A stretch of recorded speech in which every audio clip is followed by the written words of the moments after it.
Good morning. This is Kent Blaylock with SDG Bible Study. That's the SOLI DEO GLORIA Bible Study coming to you on this Saturday morning, August 16th, 2025. I hope everyone is doing well, ready for the weekend, and ready for the reading of God's Word as we continue in the reading from the Everyday Gospel, a daily devotional by Paul David Tripp with a reading from the biblical text, and then a short devotional reading. This morning, we're going to be in the book of Jeremiah, chapters 35, 36, and 37. So join me as we read God's Word together.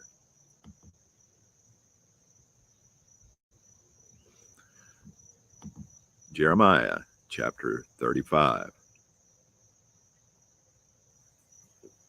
The word which came to Jeremiah from Yahweh in the days of Jehoiakim, the son of Josiah, king of Judah, saying, Go to the house of the Rechabites and speak to them, and bring them into the house of Yahweh, into one of the chambers, and give them wine to drink. Then I took Jezaniah, the son of Jeremiah, son of Habazaniah, and his brothers, and all his sons, and the whole house of the Rechabites. And I brought them into the house of Yahweh, into the chamber of the sons of Hanan, the son of Igdaliah, the man of God, which was beside the chamber of the officials, which was above the chamber of Maaseiah, the son of Shallum, the doorkeeper. Then I put before the men of the house of the Rechabites pitchers full of wine and cups, and said to them, Drink wine. But they said, We will not drink wine, for Jonadab, the son of Rechab, our father, commanded us, saying, You shall not drink wine, you or your sons, forever. And you shall not build a house, and you shall not sow seed, and you shall not plant a vineyard or own one. But tents you shall inhabit all your days, that you may live many days in the land where you sojourn. So we have listened to the voice of Jonadab, the son of Rechab, our father, and all that he commanded us, not to drink wine all our days, we, our wives, our sons, or our daughters, nor to build ourselves houses to inhabit it. And we do not have vineyard or field or seed. We have only inhabited tents, and have listened and have done according to all that Jonadab, our father, commanded us. But it happened that when Nebuchadnezzar, king of Babylon, came up against the land, we said, Come, let us come to Jerusalem before the military force of the Chaldeans and before the military force of the Arameans. So we have inhabited Jerusalem. Then the word of Yahweh came to Jeremiah, saying, Thus says Yahweh of hosts, the God of Israel, Go and say to the men of Judah and the inhabitants of Jerusalem, Will you not receive discipline by listening to my words, declares Yahweh? The words of Jonadab, the son of Rechab, which he commanded his sons not to drink wine, are established. So they do not drink wine to this day, for they have listened to their father's command.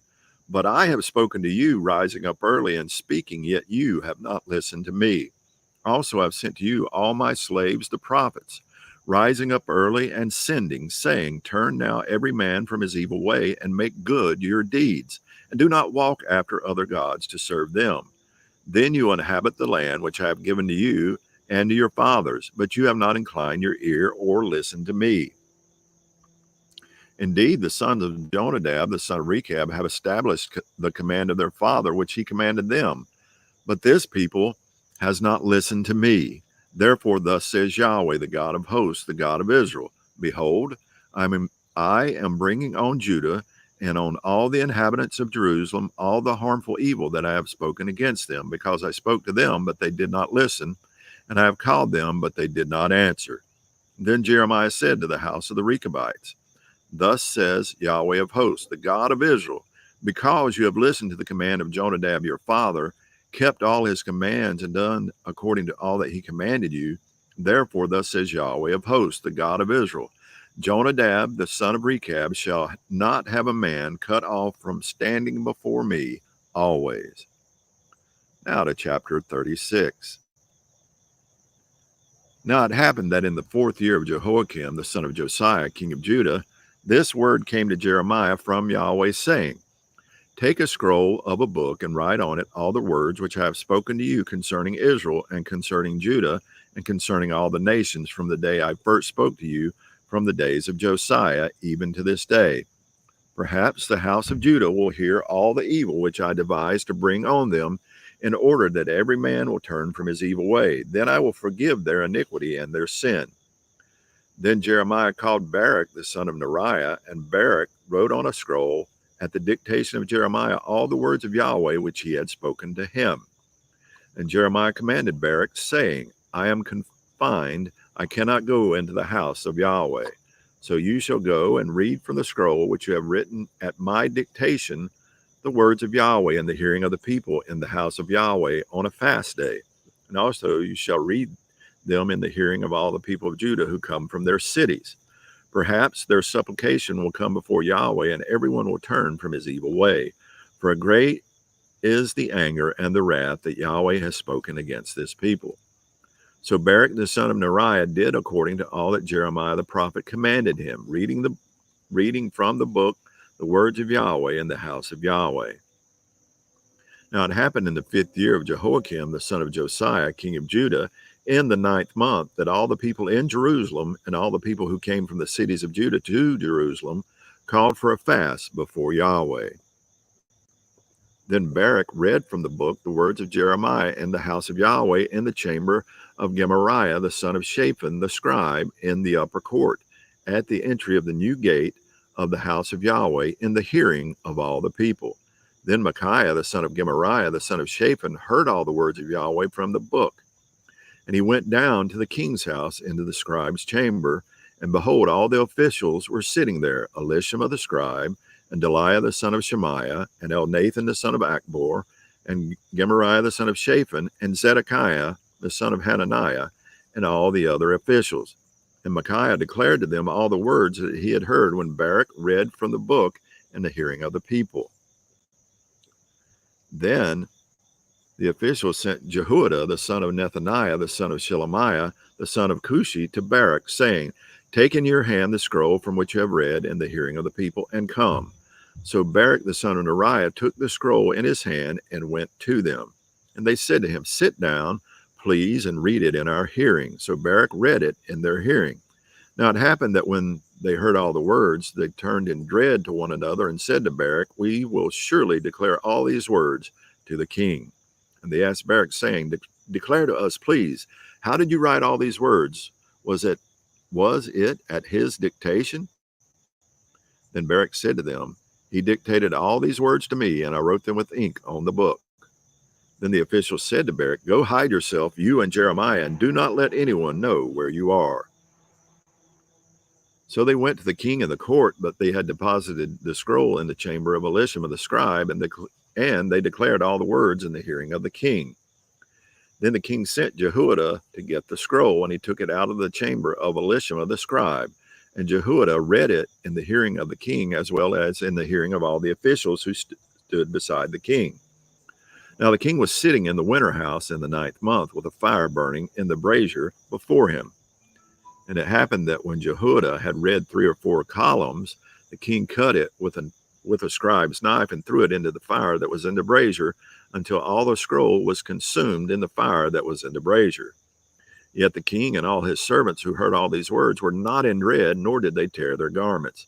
Even though Elnathan and Delaiah and Gemariah interceded with the king not to burn the scroll, he would not listen to them.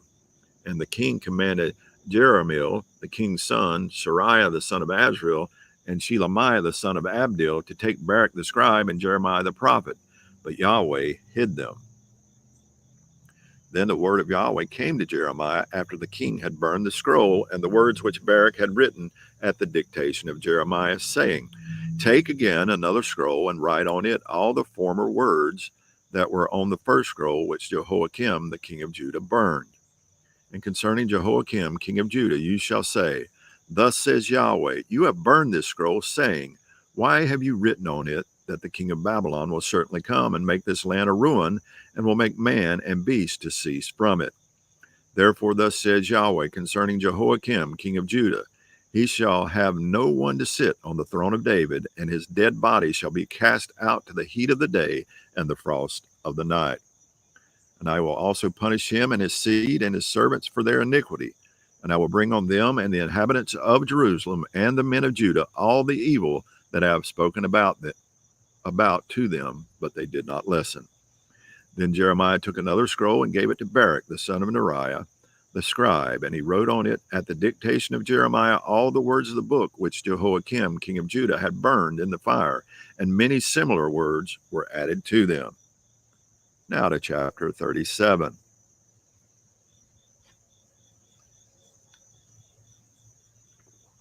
Now Zedekiah, the son of Josiah, whom Nebuchadnezzar, king of Babylon, had made king in the land of Judah, reigned as king in place of Coniah, the son of Jehoiakim. But neither he nor his servants nor the people of the land listened to the words of Yahweh which he had spoke through Jeremiah the prophet. Yet King Zedekiah sent Jehukal, the son of Shelemiah, and Zephaniah, the son of Maaseiah, the priest, to Jeremiah the prophet, saying, Please pray to Yahweh, our God, on our behalf. Now Jeremiah was still coming in and going out among the people. They had not yet put him in the prison. Meanwhile, Pharaoh's military force had come out from Egypt, and the Chaldeans, who had been besieging Jerusalem, heard the report about them, so they withdrew from Jerusalem. Then the word of Yahweh came to Jeremiah the prophet, saying, Thus says Yahweh, the God of Israel, Thus you are to say to the king of Judah, who sent you to me to inquire of me, Behold, the military force of Pharaoh, which has come out for your assistance, is going to return to its own land of Egypt. The Chaldeans will also return and fight against this city, and they will capture it and burn it with fire. Thus says Yahweh, Do not deceive yourselves, saying, The Chaldeans will surely go away from us, for they will not go. For even if you had struck down the entire military force of the Chaldeans who were fighting against you, and there were only wounded men remaining among them, each man in his tent, they would rise up and burn this city with fire. Now it happened when the military force of the Chaldeans had withdrawn from Jerusalem because of the military force of Pharaoh, that Jeremiah went out from Jerusalem to go to the land of Benjamin in order to obtain his portion of some property there among the people. Now it happened that while he was at the gate of Benjamin, the master of the guard, whose name was Arijah, the son of Shelemiah, the son of Hananiah, was there, and he seized Jeremiah the prophet, saying, You are going over to the Chaldeans. But Jeremiah said, A lie, I am not going over to the Chaldeans. Yet he would not listen to him. So Arijah seized Jeremiah and brought him to the officials. Then the officials were angry at Jeremiah and struck him, and they put him in the jail in the house of Jonathan the scribe, because they had made that house into the prison. For Jeremiah had come into the pit, that is, the vaulted cell, and Jeremiah stayed there many days. Then King Zedekiah sent and took him out, and in his palace the king secretly asked him and said, Is there a word from Yahweh? And Jeremiah said, There is. Then he said, You will be given into the hand of the king of Babylon. Moreover, Jeremiah said to King Zedekiah, In what way have I sinned against you, or against your servants, or against this people, that you have put me in prison? Where then are your prophets who prophesied to you, saying, The king of Babylon will not come against you or against this land? But now, please, listen, O my lord the king, please let my supplication come before you, and do not make me return to the house of Jonathan the scribe, that I may not die there. Then King Zedekiah gave commandment, and they committed Jeremiah to the court of the guard, and gave him a loaf of bread daily from the baker's street, until all the bread in the city had come to an end. So Jeremiah remained in the court of the guard. That's going to conclude our reading from the biblical text. Now to our devotional reading. Every hard thing God brings upon his people is designed to be redemptive. I have written about my physical trials before, but I want to reference them again here. I have had 10 surgeries in 7 years, and I continue to deal with difficult physical issues. Sometimes all I am able to pray is, Lord, help me. It is a daily battle to continue with the wonderful gospel work God has so graciously called me to. It is exhausting and discouraging to be physically unwell. It's hard to make sense of the suffering. I have determined not to let myself get angry with God. I preach to myself that he is perfectly holy, and because he is, that everything he has chosen for me is right and good, even though it does not seem good at street level. I know he hears my cries. I know he is near and active, even when he seems distant and passive. My situation causes me to ask, why would a good, holy, wise, and merciful God ever choose for his children to have to endure such hard things? Either you quit believing that he is good, or you believe that there is a wise and good purpose behind the hard things.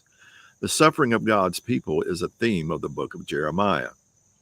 And I am reminded that there is no unneeded or unprofitable material in God's word.